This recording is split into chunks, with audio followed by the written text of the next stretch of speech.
You want to play dive and not go 0-5 in your ranked games? Well, I'll be going over the fundamentals that apply to every dive character, like positioning, timing, and the different playstyles of each dive character. Now, dive is all about create pressure on the backline, so the enemy team has to turn around to help their supports. So when their enemy team turns around to help their supports, they are giving up the front line and have to get pushed back.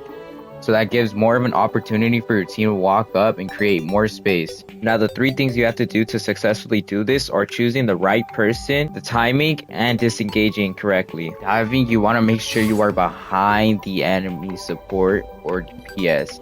Because if you are like in the middle of the fight, you will get blown up because the tanks will be able to fight the front line and turn around a little bit to peel for their team.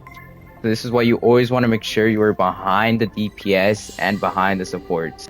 For example, on Midtown, I like to go through this left side, go through these stairs, and go to this like roof up here, basically where this hella is. Go over here, go through this room, go down these stairs, and right here you can see Hawkeye is literally a free pick if I was on dive here. Because he is so far back from his team, he's isolated away from both tanks and healers. So he'd be an easy kill here.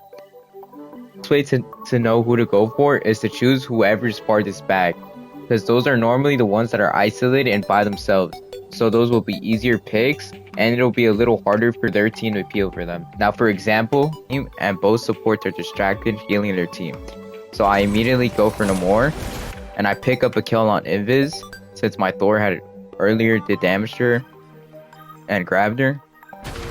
So I go for no more, I get the kill, and then we were able to get the cleanup since they only have one supporter.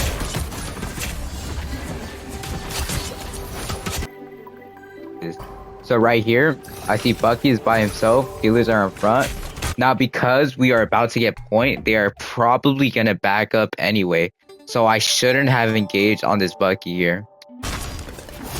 And he gets heals once we get points.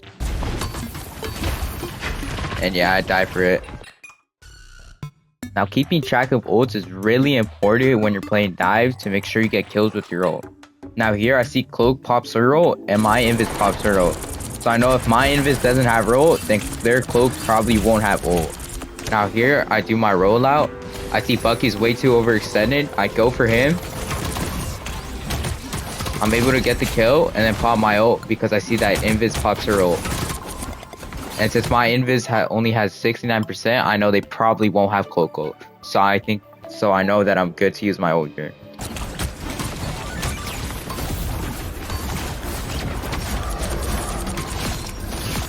I get 2. And I clean up the fight.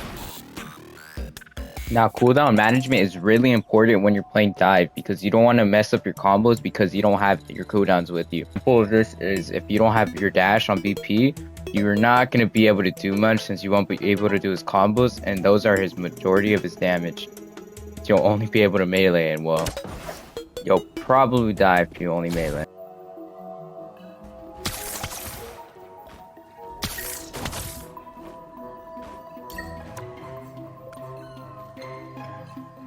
The best way to disengage is to disengage when you hit a certain amount of HP.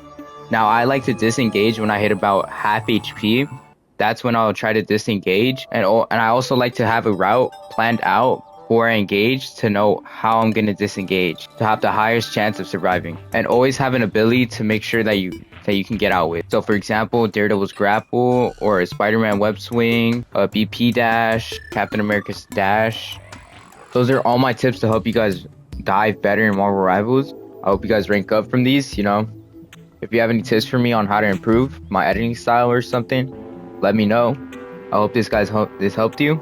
And I stream every day on YouTube. Might even be live right now. So make sure to check me out if you can. Hope you guys have a good rest of your day.